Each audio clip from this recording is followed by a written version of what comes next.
अस्सलाम वालेकुम dear students. तो आज इस पे हम एक प्रॉब्लम करेंगे आज। This is a problem on on cables. तो हमारे पास एक प्रॉब्लम है। इसके बाद हम एक और प्रॉब्लम करेंगे, एक या दो और प्रॉब्लम्स होंगे हमारे पास। एंड हमारे पास ये जो केबल्स वाला टॉपिक होगा वो ऑलमोस्ट एंड हो जाएगा। तो हमने यहाँ पे हमारे पास एक अर्च है, 3 हिंज्ड अर्च है हमारे पास, ठीक है। अब अर्च में यहाँ पे 3 हिंज्ड का मतलब ये है कि हमारे पास एक हिंज सपोर्ट यहाँ पे है, यहाँ पे है और यहाँ पे भी एक हमारे पास एक हिंज है, ठीक है।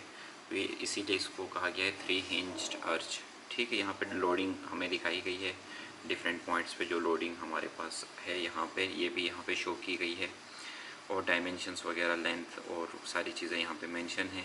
सपोर्ट रिएक्शंस भी यहाँ पे मेंशनड है। So this is the question. आप इसे नोट डाउन कर लें, ठीक है, as it is. And then हम आगे स्टार्ट करेंगे, ठीक है। सो सबसे पहले एज वी नो कि हमें सबसे जो फर्स्ट प्राइमरी काम होता है वो होता है कि to find the support reactions. और क्वेश्चन भी यही है कि हमारे पास compute the reactions of 3 hinged arch. हमारे पास जो 3 हिंज्ड जो अर्च होता है उसके लिए हमने क्या फाइंड करना है, we have to find the support reactions. तो इसके लिए हम क्या करेंगे, यहाँ पे जो एक बेसिक सिंपल सा एक मेथड है कि हमारे पास जितनी भी फोर्सेस है, ये फोर्स मल्टीप्लाई बाय डिस्टेंस, हम मोमेंट लेंगे 8a पे, वहीं 3 इक्वेशंस यूज़ करेंगे इक्विलिब्रियम की। एंड देन हमारे पास दिस फोर्स मल्टीप्लाई बाय ये डिस्टेंस होगा, दिस फोर्स मल्टीप्लाई बाय ये वाला distance, this force multiply by this distance. Similarly हमारे पास ये जो 5k है, this is a horizontal force, तो हमारे पास जो डिस्टेंस वर्टिकल होगा 20 फीट वाला। और इसी तरह हमारे पास cy है और cx will also take their part, ठीक है। तो इन सपोर्ट रिएक्शंस तो हम यहाँ पे फाइंड करेंगे। यहाँ पे मैं थोड़ा दिखा देता हूँ कि कैसे मैंने किया है, क्योंकि ये 10 × 20 है। इसी तरह ये 10 इंटू हमारे पास 40 है, ये 10 × 60। I just multiplied the distance with the load with distance which is our primary method, ठीक है। तो इसी तरह हमारे पास यहाँ पे cx है इंटू हमारे पास 40 है, ये वर्टिकल डिस्टेंस। और बाकी सारी चीज़ें यहाँ से जब आप कैलकुलेट करके इसको आप सॉल्व करेंगे तो you will find this equation 1940 cx minus 100 cy equals to 0। उसके बाद जो सेकंड इक्वेशन है that is summation of fy equals to 0, जिसमें हम वर्टिकल फोर्सेस कंसिडर करेंगे। वर्टिकल फोर्सेस में हमारे पास ay है, ठीक है, cy है, और प्लस हमारे पास जितनी भी वर्टिकल डाउनवर्ड फोर्सेस हैं तो वो यहाँ पे शो करेंगे। तो हमारे पास ये 10 किलो न्यूटन, 10 किलो न्यूटन, 10 ये जो डाउनवर्ड फोर्सेस हैं ay upward, cy upward, these are positive and these are negative, so this comes up with equation number 2। और हमारे पास जो थर्ड कंडीशन है इक्विलिब्रियम की, दैट इज़ हमारे पास सब हॉरिजॉन्टल फोर्सेस। तो हॉरिजॉन्टल फोर्सेस कौन कौन सी हैं, एक से cx से, और ये 5 किलो न्यूटन है। तो हमारे पास जो हमारे पास नेगेटिव एक्सिस में है वो नेगेटिव होंगी, और हमारे पास जो टुवर्ड्स पॉजिटिव होंगी दैट विल बी पॉजिटिव। तो यहाँ पे यही लिखा है हमने, cx टुवर्ड्स नेगेटिव है, ax towards positive, -5 again this is negative. तो ये हमने इक्वेशन बनाई, थर्ड इक्वेशन। अब हम क्या करेंगे, चूँकि there is an internal hinge यहाँ पे हमारे पास पॉइंट बी पे, जैसे कि आई ऑलरेडी मेंशन, ये हमारे पास एक हिंज है यहाँ पे। 3 हिंज का मतलब यही था कि 3 हिंज है हमारे पास। तो हम ये कंसिडर करेंगे BC, ये जो सेक्शन है BC को कंसिडर करेंगे। Since there is a hinge support, तो हमारे पास हिंज सपोर्ट में BX हॉरिजॉन्टल रिएक्शन और BY जो हमारे पास वर्टिकल हमारे पास रिएक्शन होगा उस हिंज का। और यहाँ पे B पे ही यहाँ पे 10 किलो न्यूटन एक वर्टिकल, 10 के हमारे पास डाउनवर्ड फोर्स है और 5 के हमारे पास एक हॉरिजॉन्टल फोर्स है।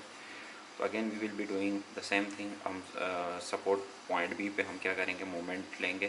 तो हमारे पास जितनी फोर्स यहाँ से यहाँ तक का डिस्टेंस है 20 40, ये horizontal force multiply by vertical distance करेंगे, ठीक है। तो हमारे पास ये आ जाएगा हमारे पास 5 × 20, और सिमिलरली cy मल्टीप्लाई बाई ये हॉरिजॉन्टल डिस्टेंस, cx हमारे पास हॉरिजॉन्टल है और ये वर्टिकल डिस्टेंस है, ठीक है। तो this will come up with this equation, cy 7 हमारे पास 300 माइनस 400 cy प्लस 40 cx। तो हमारे पास ये cy, हमारे पास ये इक्वेशन बन जाएगी 7.5 प्लस cx, ठीक है, दिस इज़ वन इक्वेशन जिसका नाम हमने रखा है equation number 4। It is a very basic और सिंपल सा प्रॉब्लम है, but I am solving it कि अगर किसी को समझ में नहीं आ रही हो ये चीज़ें तो एग्ज़ाम में कंफ्यूज ना हो जाए। अब हम क्या करेंगे, जो इक्वेशन 1 बनी थी हमारे पास, तो उसमें हम क्या करेंगे, सी वाई की वैल्यू पुट करेंगे, जो हमारे पास 7.5 प्लस सी एक्स की वैल्यू आई थी। तो हम क्या करेंगे, इसको यहाँ पे पुट करने के बाद 1900 प्लस 40 सी एक्स माइनस 100 इंटू जो सी एक्स की वैल्यू थी हमारे पास, सी वाई की सॉरी, तो वो थी 7.5 प्लस सी एक्स। वो पुट करने के बाद we solved it and this come up with 1150 minus 60 C X, and C X हमारे पास फाइनली हमारे पास आया 19.16 के।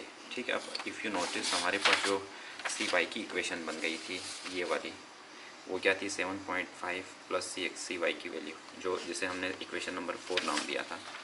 इसे हम यहाँ पे पुट करेंगे 7.5 प्लस सी एक्स में सी एक्स की वैल्यू पुट करेंगे, तो सी वाई की वैल्यू हमारे पास आ गई। तो हमारे पास सपोर्ट सी बेसिकली यहाँ पे सॉल्व हो गया। सी में हमारे पास इतनी, हमारे पास सी एक्स भी हमने फाइंड किया और सिमिलरली सी वाई भी हमारे पास आया। अब हम क्या करेंगे, जो इक्वेशन नंबर 3 है उसे यूटिलाइज़ करेंगे, जो कि हमारे पास है minus C X plus A X minus 5। तो इसमें हमारे पास just we will incorporate the values, C X की वैल्यू पुट करेंगे और then we will find A X, जो कि हमारे पास है 24.16 के, और ए एक्स भी है हमारे पास। अब लास्ट थिंग जो रहती है दैट इज़ हमारे पास ए वाई। ठीक है, ए वाई हम फाइंड करेंगे। ए वाई के लिए हम क्या करेंगे, यहाँ पे जो इक्वेशन नंबर 2 हमने बनाया था, A Y plus C Y minus 40, यहाँ पे सी वाई की वैल्यू पुट करेंगे and we will do the basic mathematic calculation. तो हमारे पास A Y is equal to 13.33 K. तो हमारे पास जो क्वेश्चन था, जो सपोर्ट रिएक्शंस फाइंड करना फॉर दिस 3 हिंज्ड आर्च जो है, इसके लिए हमारे पास जो सपोर्ट रिएक्शंस थे वो फाइंड करना था बेसिकली हमने। सो हमने दोनों सारी चीज़ें A X A Y C X and C Y हमने फाइंड कर लिया है। So this was a basic and very easy problem. I hope आपको समझ में आया हो। सो प्रैक्टिस करें वैल्यूज़ चेंज करके, एंड टेक केयर, अल्लाह हाफिज़।